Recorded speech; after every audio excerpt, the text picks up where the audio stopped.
उत्तरकाशी के दयारा बुग्याल की खूबसूरत वादियों में एक ऐसी गुमशुदगी की गुत्थी सामने आई जिसने हर किसी को हैरान कर दिया है। सवाल है कि आखिर 24 साल की बबीता पांडे कहां गायब हो गई। नैनीताल जिले के रामनगर की रहने वाली बबीता पांडे एमबीए की छात्र थी और 29 मई 2026 को अपने दो दोस्तों के साथ उत्तरकाशी के दयारा बुग्याल ट्रैक पर पहुंची थी। शुरुआत में यह सफर बिल्कुल सामान्य था, लेकिन देखते ही देखते एक ऐसी रहस्यमय गुमशुदगी में बदल गया जिसका जवाब अब तक नहीं मिल पाया है। रिपोर्ट्स के मुताबिक 28 मई को बबीता अपने साथियों के साथ इलाके में नजर आई थी, लेकिन 29 मई की रात गोई बेस कैंप से उनके गायब होने की खबर सामने आई। इसके बाद परिवार ने पुलिस से संपर्क किया और बबीता की तलाश शुरू हुई। पुलिस के सामने सबसे बड़ा सवाल यही था कि आखिर कैंप से निकलने के बाद बबीता आखिर गई कहां। बबीता की तलाश के लिए उत्तरकाशी पुलिस के साथ एसडीआरएफ, एनडीआरएफ, आईटीबीपी, सेना, वन विभाग और अन्य विशेषज्ञ टीमों को लगाया गया है। पहाड़ों के दुर्गम इलाकों में तलाशी अभियान चलाया गया है। जंगलों में, खाइयों में, पहाड़ियों और संभावित रास्तों को खंगाला गया। ड्रोन की मदद से भी आसपास के क्षेत्रों की निगरानी की गई है और खोजी कुत्तों की सहायता तक ली गई है। रिपोर्टों के मुताबिक एक समय में बड़ी संख्या में सुरक्षाकर्मी और बचाव दल इस सर्च ऑपरेशन में जुटे हुए थे। पुलिस ने उन तमाम संभावित जगहों की जांच की है जहां बबीता के पहुंचने या किसी हादसे का शिकार होने की आशंका हो सकती थी।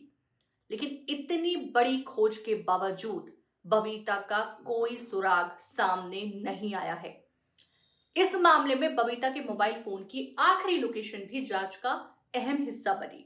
रिपोर्ट के मुताबिक जहां उनका मोबाइल कैंप से करीब 200 मीटर की दूरी तक एक्टिव रहा, लेकिन उसके बाद मोबाइल की कोई ऐसी लोकेशन सामने ही नहीं आई जो जांच को सीधे बबीता तक पहुंचा सके।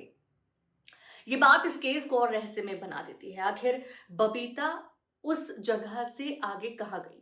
क्या उन्होंने खुद कैंप छोड़ा था? क्या वो रास्ता भटक गई थी? क्या पहाड़ के किसी खतरनाक हिस्से में उनके साथ हादसा हुआ?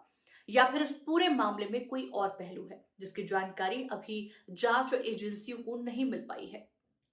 बबीता की तलाश में दयारा बुग्याल की झील और आसपास के जल स्रोतों को भी जांच के दायरे में लिया गया। पुलिस और रेस्क्यू टीमों ने नदी, झरनों, जंगल और पहाड़ी इलाकों में भी तलाशी अभियान चलाया। कुछ जगहों पर दुर्गम इलाकों में टीमों को पहुंचने में काफी मुश्किल का सामना करना पड़ा।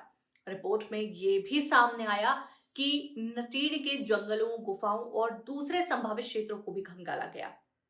यहां तक कि दयारा बुग्याल की झील को भी खाली कराकर तलाशी ली गई, लेकिन वहां से भी बबीता से जुड़ा कोई सुराग नहीं मिला। यानी जिस जिस जगह पर उनके होने की संभावना जताई गई वहां टीमों ने पहुंचने की कोशिश की, लेकिन हर बार तलाशी खाली हाथ रही।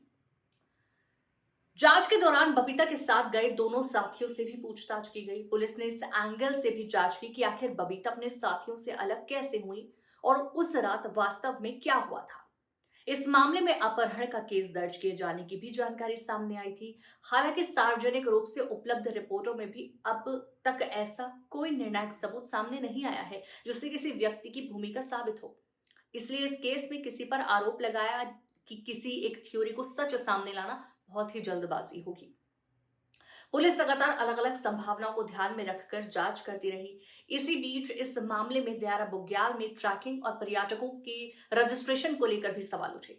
रिपोर्टों के मुताबिक बबीता के ट्रैकिंग परमिट और पर्यटन विभाग के रिकॉर्ड में गड़बड़ी से जुड़ी बातें सामने आई। इसके बाद संबंधित ट्रैवल एजेंसी के खिलाफ भी कार्रवाई की जानकारी सामने आई। इससे यह सवाल उठा कि अगर ट्रैकिंग रूट पर जाने वाले लोगों का रिकॉर्ड और परमिट व्यवस्था पूरी तरह मजबूत होती तो क्या बबीता की गतिविधियों का पता लगाना आसान होता। पहाड़ी इलाकों में सुरक्षा और पर्यटकों की निगरानी को लेकर यह मामला एक बड़ा सवाल भी खड़ा करता है। बबीता की गुमशुदगी के बाद सोशल मीडिया पर कई तरह की बातें भी फैलने लगी। कुछ लोगों ने इसे स्थानीय मान्यताओं और दयारा बुग्याल को लेकर कही जाने वाली रहस्यमय कठिनाइयों से जोड़ना शुरू कर दिया, लेकिन इन दावों की कोई आधिकारिक पुष्टि नहीं हुई है। पुलिस ने भी लोगों से अपील की है कि बिना पुष्टि के किसी भी जानकारी या अफवाह को सोशल मीडिया पर फैलाया ना जाए, क्योंकि इससे परिवार की परेशानी और बढ़ सकती है और जांच भी प्रभावित हो सकती है। इस मामले में पुलिस का फोकस किसी कहानी या अफवाह पर नहीं बल्कि उपलब्ध सबूतों और संभावित सुरागों के आधार पर बबीता को तलाशने पर रहा है।